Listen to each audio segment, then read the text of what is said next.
ikaze muri uyu mugoroba aho ubu ari saha y'isa moya n'ubundi ni kuri uyu wa kabiri tariki ya 10 z'ukwezi kwa kabiri 2026 aho tubazaniye updates ziri ku butaka bwa Repubulika ya Demokarasi ya Kongo aho maginga ya ibintu byahinduye isura ni mu gihe imirwano ikomeje kuba muri Sud Kivu ariko maginga urabona yuko FDNB mu ngamba nshya aho bari kugenda bakora deployment bakoresheje indege ya kajugujugu iyo bita helicopter ndetse n'abakomerekeye ku rugamba anapiriye ku rugamba bagahitsa ababatwara muri uno mugoroba muri iri joro. Urabona yuko hahindutse ibikorwa byo kuba bakura inkomere ku mirongo y'imbere y'urugamba ndetse ubona yuko ibintu byahinduye isura. Ni mu gihe kandi ubwo bari bwose ku basirikare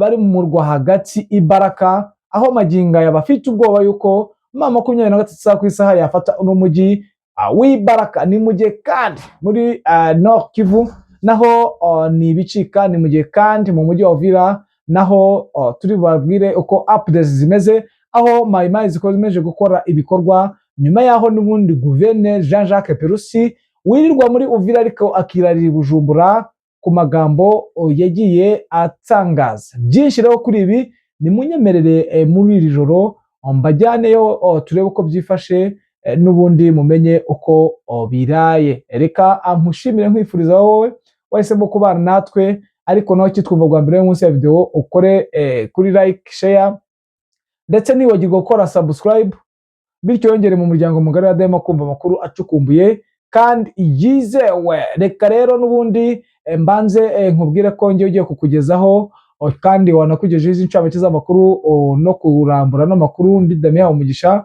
aba ngiye kuyasasanurana na bwana Abishuti John. Bwana Abishuti John, wiriwe neza? Amahoro, wiriwe neza. Yego nanjye niriwe neza nta kibazo. Urabona ko umunsi usa nkaho urangiye neza. Reka rero duhere hehe bwana Abishuti? Duhere muri Nord Kivu utubwire uko byifashe kuko intambara ziri kuba akenshi na kenshi ibiri kubera muri Nord Kivu abantu benshi nago bari kubiha umwanya ariko naho muri Nord Kivu ibintu bikomeje gukara. Yego reka duse naberekeza mu Nord Kivu mu gace ka naho gasatira za Karehe ni mu rugabano rwa Karehe na Masisi. Haravugwaho imirwano ndetse inamaze n'iminsi nta nubwo ari uyu munsi gusa kuko n'ejo hashize niko byari bimeze muri aka gace ka Gatoyi. Ni agace gasana gasatira mu nce nanone akandi gace kari centre bita Rumbishi mu duce tubera nk'amasoko twombi. Bivuga ko habereye imirwano hagati ya Wazalendo na FDLR barwanaga n'umutwe wa M23. Ni ibitero n'ubundi bakomeje kugaba aribo ntago aribo babigabweho ku birindiro by'ingabo byari muri iyo centre y'isoko ndetse bivuga ko bashije bamwe no kugaba igitero bambaye imyenda isanzwe nk'abasivili nyine ariko bafite intwaro. Bivuge ko ikoze mu gihe ako gacara agace kabamo urujya n'uruza rw'abantu benshi bashatse gusa naho barwanira mu baturage. Biba ngombwa ko babareka babatega bavayo. Imirwano ibera mu gice cy'isantere gisa n'igisatira ishyamba ryaho.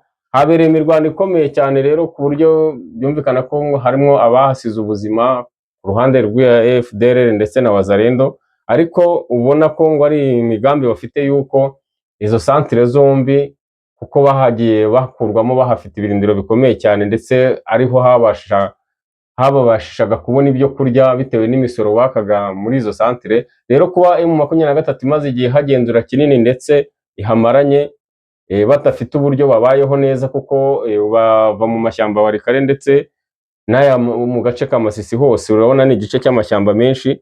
Bivuge ko ubuzima bwabananiye ugereranyije wenda nuko baba bari kugaba ibitero mu buryo bwa FARDC yaba ari yo sa n'ibibasaba muri iki gihe bari gukora operation atandukanye ariko biragaragara ko mu kintu bo bashishikajwe nacyo n'uburyo bwo kwigara kugira ngo babashe kubona imibereho myiza.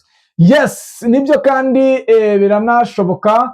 Imirwano ntago ari aho gusa muri Nord Kivu no muri Rucuro irahaherereye ariko bakaba abayobozi ba AFC ndetse na General umugaba mukuru w'ingabo z'iri huriro rya AFC, aho yatangaje ko ibi byose agiye kubyitaho nyuma y'uko asohoye abakomando ndetse akaba ashaka gushyiraho umucyo muri biriya bice byibasiwe n'abari abarwanyi b'abawazarendo ndetse na FDLR yifatiye biriya bice, haba kuri kote ya Rucuro ndetse no kuri kote n'ubundi hano ya Masisi. Tunyarukire muri Sud Kivu, hakomeje kuba isibaniro ry'imirwano cyane cyane mu Minembwe, aho n'ubundi urugamba rukomeje kuba imberenge kuri kurasiyo zose zihanganye, aho nakubwira yuko nyuma y'aho abarundi bakomeje kubura uburyo bwo kuba bafata inkomere zabo ndetse n'abapfiriye ku rugamba, amagingo babonye uburyo bukomeye aho Burokobiteri ariyo iri kuza gufata imirambo ndetse akaba ari nayo iri kuza gutwara inkomere. Bigaragara ko n'ubundi ikirere bamaze kukiringira bwana Mishuti, kuko n'ibitero biherutse kuba bya drone bivugwa ko drone zaturutse i Bujumbura. Impamvu ikomeye ubona yuko Uburundi bwashyizemo imbaraga ndetse bwubatse n'ikoranabuhanga, kuko magingo twavuga ko ikoranabuhanga bari gukoresha n'ubundi iby'abarundi. Yego, urabona ko iyo kajugujugu yaje gutwara uko bisa kose n'inkomere ndetse n'imirambo birashoboka, ariko urabona ko ari ubutabazi budasanzwe cyane mu bijyanye no kuba batwara abarwayi, kuko gukoresha umuhanda w'ubutaka wumva ko byanze bikunze inzira y'ubutaka ifunze ku Barundi ni ikintu kigaragara. Aho bazana kubuta mu gice kirimo intambara kuriya batikanga kuraswa kwayo, urumva hari icyizere bari bifitiye bitewe n'ahantu yari ije kugwa, cyangwa se bakabikora nko mu buryo bwo kubura ikindi cyo guhitamo cyo gukoreshwa, kuko urumva ko hasi ntibishoboka. Rero byanze bikunze hari ikibazo cyabayeho hariya cyo gutanga ubwo butabazi budasanzwe, ariko hakaba hari n'uburyo ki nibaza indege iza kugwa mu gice kirimo intambara kuriya umutekano wizeye. Ubwo sinzi niba ari uguca muri humyenda M23 ku buryo babashije kubimenya yenda yagiye, ariko buta ni indege ibi yumvikana ntabwo yihishira, byanze bikunze agace yababaye nkaho igwamo ashobora kuba ari habayeho imirwano ikomeye ku buryo ariyo bari bahugiyemo, ku buryo iby'indege batabyitayeho. Yes, mbere yuko dukomeza mu bindi bice, ndagira ngo umenye impamvu nyakuri yakuye ingabo za Afurika y'Epfo muri DRC. Ni muri Afurika y'Epfo aho yatangaje ko ijya kuvana ingabo zayo mu butumwa bwo kugarura amahoro mu burasirazuba bwa Repubulika ya Demokarasi ya Kongo, ariyo MONUSCO. Hatangwa impamvu yo kwegeranya imbaraga z'igisirikare cyayo. Hari abongeraho ikibazo cya mikoro, kutabona umusaruro w'ibikorwa byabo bimaze igihe kirekire, no gushaka gushyira ingufu nyinshi muri gahunda z'imbere mu gihugu. Izi mpamvu zifite ishingiro ku rugero ruto ndetse zikaba nk'agakingiro cyangwa agakingirizo ku mpamvu za politike n'ubukungu zatumye ingabo za Afurika y'Epfo zimara imyaka myinshi mu burasirazuba bwa Repubulika Iharanira Demokarasi ya Kongo. Ingabo za MONUSCO zigiye kumara imyaka 30 muri Repubulika ya Demokarasi ya Kongo. Afurika y'Epfo igihe cyose yahoze ifitemo abasirikare babarirwa hagati ya 700 na 800 biganjemo abo muri Force Intervention Brigade. Kohereza ingabo muri DRC byashyigikiwe cyane n'abayobozi mu nzego za politiki, abacuruzi bakomeye bashakaga kugera ku mabuye y'agaciro yaho. Ibikorwa byo kuvana ingabo za Afurika y'Epfo muri Repubulika ya Demokarasi ya Kongo biteganyijwe kuva mu gihembwe cya mbere cya 2026 kugeza mu Kuboza 2026. Iki cyemezo cyatangajwe kuwa 8 Gashyantare. Hari abasaga ndetse bamwe bagishyigikiye kuba ibikorwa byo gucukura amabuye y'agaciro mu buryo bunyuranyije n'amategeko bitagishobotse kugarura amahoro muri DRC. Icyanzu kijya ku mabuye y'agaciro kuva muri 1990.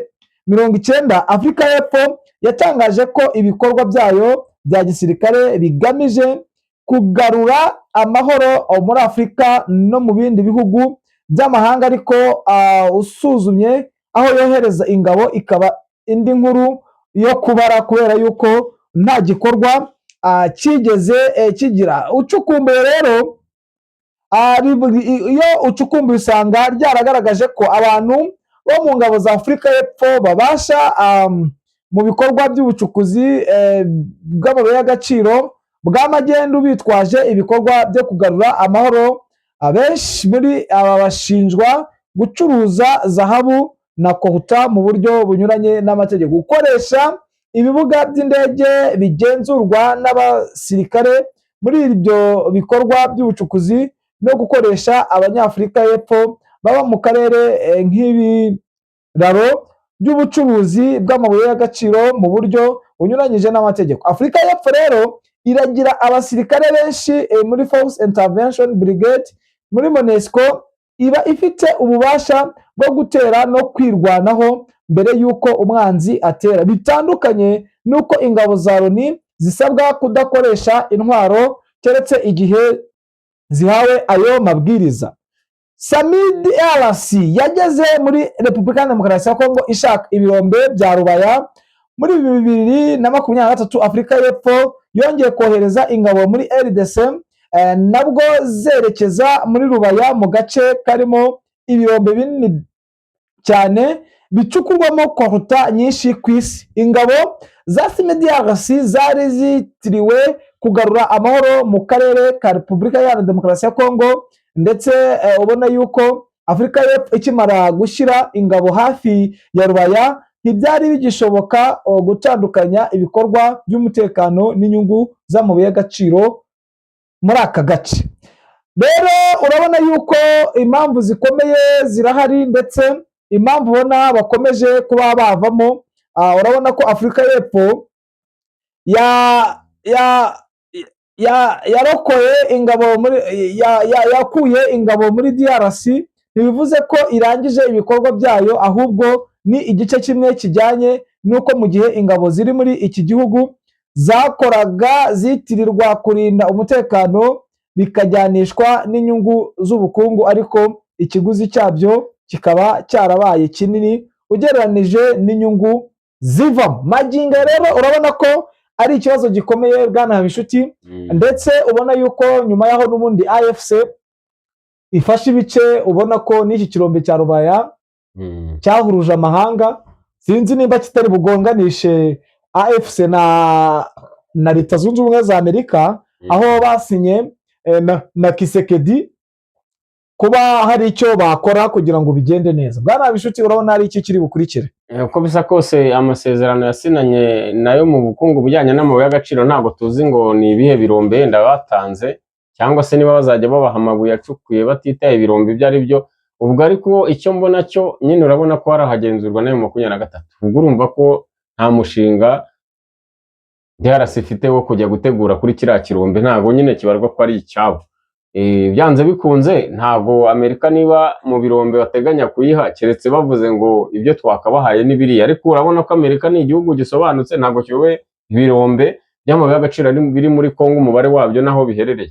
Rero ntabwo byaba urwitwazo niba yemeye ko agiye kugira amabuye abaha, cyangwa se ari ibirombe arabibaha mu byo afite agenzura uko bisa kose. Ibyo kuba izi ngabo zivuye hariya byo urumva ko ubusobanuro butanzwe buranashoboka ko ari bwo koko, niba bari babuze biriya birombe byose baraje mu nyungu zo kwishakira amabuye koko, bakaba babona ari bageze ku rwego rw'uko bavuga ngo bagiye kugenzura igice cya Uvira. Uriya ni umujyi urimo rwagati, nta kindi kintu bahakura uretse kuba bari mu kibazo cyo kuba babigwamo bitewe n'imitwe y'ingabo zihari zidafite disipurine zimwe na zimwe. Urumva ko hari hasigaye aho gutakaza ingabo zagwa mu ntambara zidashinga nk'uko igoma byagenze. Yes, nibyo rero bwana Habishuti, bikomeje kugorana, bikomeje kuba bibi, ndetse bikomeje kugaragara ko ibi bintu byagiye bizana abasirikare ku butaka bwa Repubulika ya Demokarasi ya Kongo n'ubundi, yaba kuri kote y'abacansho, yaba kuri kote y'MONUSCO, n'abasirikare baza ndetse tutitaye no ku bindi bihugu bibarizwa hano ku butaka bwa Repubulika ya Demokarasi ya Kongo, n'ubundi buza hari icyo bagamije, bakibura bikaba ibindi. Ni mu gihe kandi magingo aya hakomejwe deployment. Ubona ko haba kuri AFC bakomeje kongera abasirikare, ndetse n'aba FDN midafakise urabona ko bari kongera abasirikare. Niki turi bwitege mu masaha y'igitondo kubona ko iri joro deployment ziri gukora? Uko bisa kose ni ibintu tumaze kumenyera yuko bucyana yandi, ntabwo intambara yandi twagezaga uyu mugoroba tukumva ko ibyabaye ari ibyo. Oya, ninjoro basigaye bakora, ntabwo bakiruhuka. ko bisa kose hari amakuru mashya ejo mu gitondo turiwe dufite agezweho mashyashya y'iri joro. Yes, mutwemerere rero ngizo update zari zigezweho, twirinze kujya tuburambirana kugira ngo namwe mumenye ibiraye cyangwa mumenye uko ku mirongo y'imbere bihagaze. Tubashimira ubufatanye mutugaragariza. Imana ikomeze ibane namwe. Abagiye kuryama mugira ijoro ryiza, ndetse n'abari mu kazi akazi keza. Ntibagiwe abarwaye mugire kwihangana. Imana niyo nkuru kandi kwizera kurarema. Reka tubifurize kugubwa neza. Uwiteka barinde.